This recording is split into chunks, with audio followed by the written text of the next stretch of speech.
दोस्तों, गर्मी के मौसम में थनैला के केसेस फील्ड में बहुत बढ़ जाते हैं और इस थनैला के कई प्रकार हो सकते हैं। गर्मी में अगर आप देखें तो समर मस्टाइटिस होता है। इसमें आप देखेंगे कि उसका अडर जो है वो हार्ड हो गया है और उसको जब आप स्ट्रिप करते हैं तो पस आता है, फटा हुआ दूध आता है। किसी केस में आपको देखने को मिलेगा कि चारों क्वार्टर में बिल्कुल स्वेलिंग हो गई है और उससे खून आ रहा है, या किसी में एक सिर्फ अडर के ऊपर नीलापन देखने को मिलता है और फिर वो काफ़ी परेशानी में रहती है। किसी किसी केस में आपको चारों क्वार्टर नीला हो जाता है और चारों क्वार्टर बिल्कुल स्वेलन रहता है। तो इस तरह के अगर थनैला आपको फील्ड में मिलते हैं, ख़ास करके गर्मी के दिनों में, तो इनका किस तरह से पहचान करना है और क्या अप्रोच सही होना चाहिए, उसका हम लोग यहाँ डिस्कशन करेंगे। इसमें जो सबसे डेंजरस होता है वो टॉक्सिमिक स्टेट होता है, जहाँ पे जानवर जो है ज़मीन पे चला जाता है या अपने गर्दन को तोड़ लेता है और उसका टेम्परेचर शुरुआत में बहुत हाई रहता है। तो टॉक्सीमिया वाला जो थनैला है वो जानलेवा हो सकता है और इसके केसेस आजकल गर्मी में बहुत ज़्यादा मिल रहे हैं। तो आज हम लोग डिफरेंशियल करेंगे कि कैसे पहचानेंगे कि कौन सा थनैला है और किस तरह से आपको ट्रीटमेंट अप्रोच लेना है इस वीडियो के माध्यम से। तो अगर किसी गाय या भैंस को थनैला हुआ है और उसने खाना पीना छोड़ दिया है, उसका फीवर हाई है या वो लेटरल रिकम्बेंसी में चली गई है या अपना गर्दन तोड़ ली है, तो यहाँ पे हम लोग टॉक्सिमिक थनैला कहते हैं और इसी पे मैं विशेष चर्चा करूँगा ताकि आप सही एंटीबायोटिक का इस्तेमाल कर सकें। तो इसमें अगर आप देखा जाए तो समर मस्टाइटिस एक बड़ा कारण है, जो कि ट्रोपेरेला पायोजेन से होता है या कॉर्नेबैक्टीरियम कह लिए पायोजेन से होता है। और इसमें अगर आप देखेंगे तो जो अडर है, वो जो थन है, बिल्कुल पत्थर की तरह हार्ड हो सकता है एकाएक और उससे बदबूदार दूध आता है या मवाद आता है, उससे बहुत ज़्यादा बदबू आता है। तो इस तरह के अगर बदबू के साथ पत्थर हो गया है लेकिन उसमें नीलापन नहीं पड़ता है, वो नीला नहीं होता है, तो उस केस को आपको समर मस्टाइटिस के लिए सस्पेक्ट करना चाहिए। लेकिन समर के दिनों में चूंकि स्ट्रेस बहुत ज़्यादा रहता है तो इम्यूनिटी डाउन रहती है, इसलिए स्टेफ ऑरियस जो कोगुलेज पॉजिटिव होता है उसका बहुत ज़्यादा प्रकोप देखने को मिल रहा है और वो टॉक्सीमिया करता है। जो स्टेफ ऑरियस है वो गैंग्रीन करता है। गैंग्रीन वो एक स्पेसिफिक पार्ट का कर सकता है जिसमें आप अडर पे देखेंगे कि सिर्फ नीला पड़ा है लेकिन सूजन कम रहता है। लेकिन कुछ केसेस में एक क्वार्टर इन्वॉल्व रहता है, उसमें स्वेलिंग बहुत ज़्यादा भी हो सकती है और उसमें फिर नीलापन आने लगता है और जानवर जो है खड़ा होने में सक्षम नहीं होता है, खाना पीना छोड़ देता है। तो वहाँ पे स्टेफ ऑरियस सस्पेक्ट किया जाता है।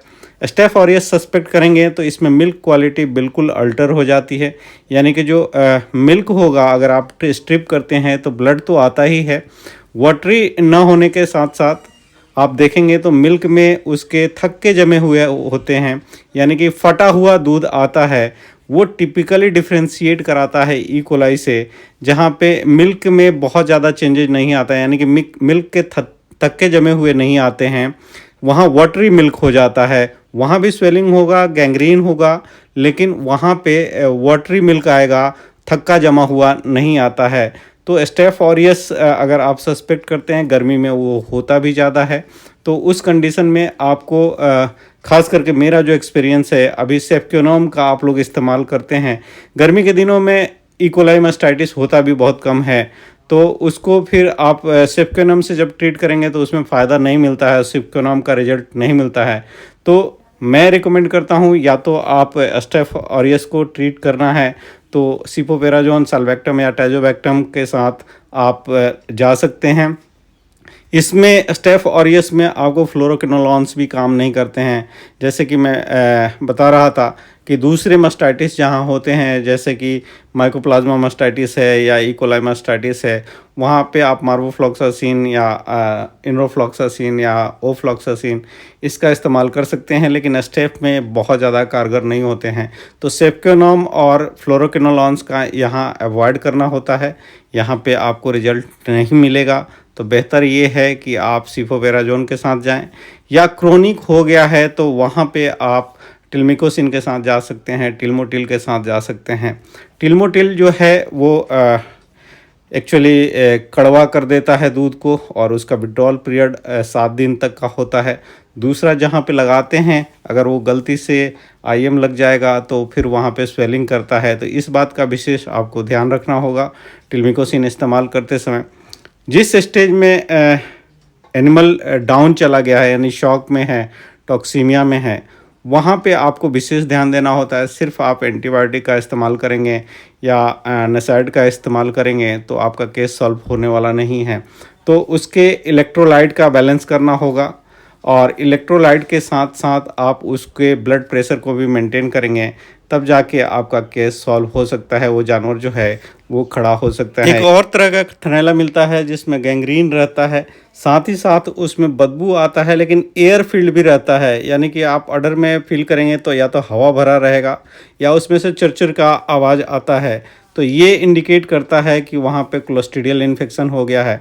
तो जब क्लोस्ट्रीडियल इन्फेक्शन हो जाएगा तो वहाँ पे आप स्ट्रेप्टोपेनिसिलिन खास करके पेनिसिलिन का इस्तेमाल करेंगे तो ज़्यादा लाभकारी होता है। यहाँ आप के साथ मैं एक दो केस शेयर कर रहा हूँ। जैसे आप इस गाय को देख सकते हैं कि ये डाउनर थी और इस के डाउनर में हमने इसे स्टेफ के लिए सस्पेक्ट किया था कि स्टेफ ऑरियस का मास्टाइटिस है, और फिर इसको हम लोगों ने जब मैनेज किया तो फिर कुछ दिनों के बाद ये खड़ी हो गई।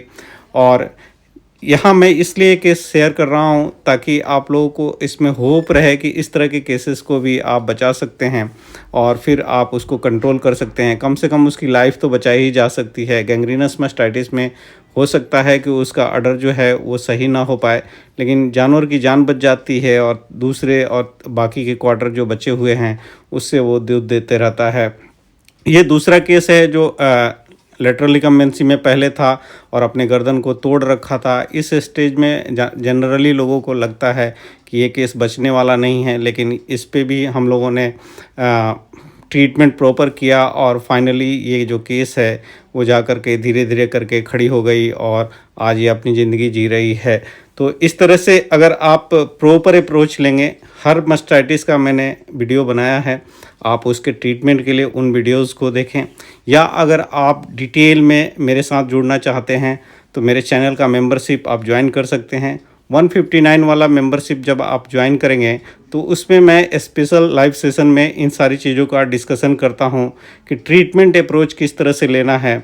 वहां पे आपको थोड़ा आपका कंसेप्ट जो है वो बेहतर हो जाएगा और आपकी प्रैक्टिस इम्प्रूव हो सकती है। तो आप मेरे मेंबरशिप को भी ज्वाइन कर सकते हैं।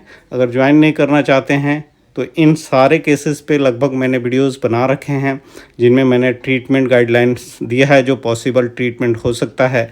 फिर भी आप अपना अप्रोच, अपना एक्सपीरियंस उसमें करके उस केस को सॉल्व करेंगे तो बेहतर से बेहतर रिजल्ट मिलेगा। तो मेरे साथ बने रहने के लिए बहुत बहुत धन्यवाद। नमस्कार, इसी तरह से बने रहिए। अभी तक अगर आपने मेरे चैनल को सब्सक्राइब नहीं किया है तो प्लीज़ सब्सक्राइब करें, दोस्तों के साथ शेयर करें और बेल आइकन दबाना ना भूलें ताकि आप मेरा हर वीडियो, हर लाइव सेशन जो मैं आपके लिए ओपन करता हूं आपको पता चले, नोटिफिकेशन मिले और आप उसको देख करके अपनी क्लिनिकल प्रैक्टिस को इम्प्रूव कर सकें। बहुत बहुत धन्यवाद। नमस्कार।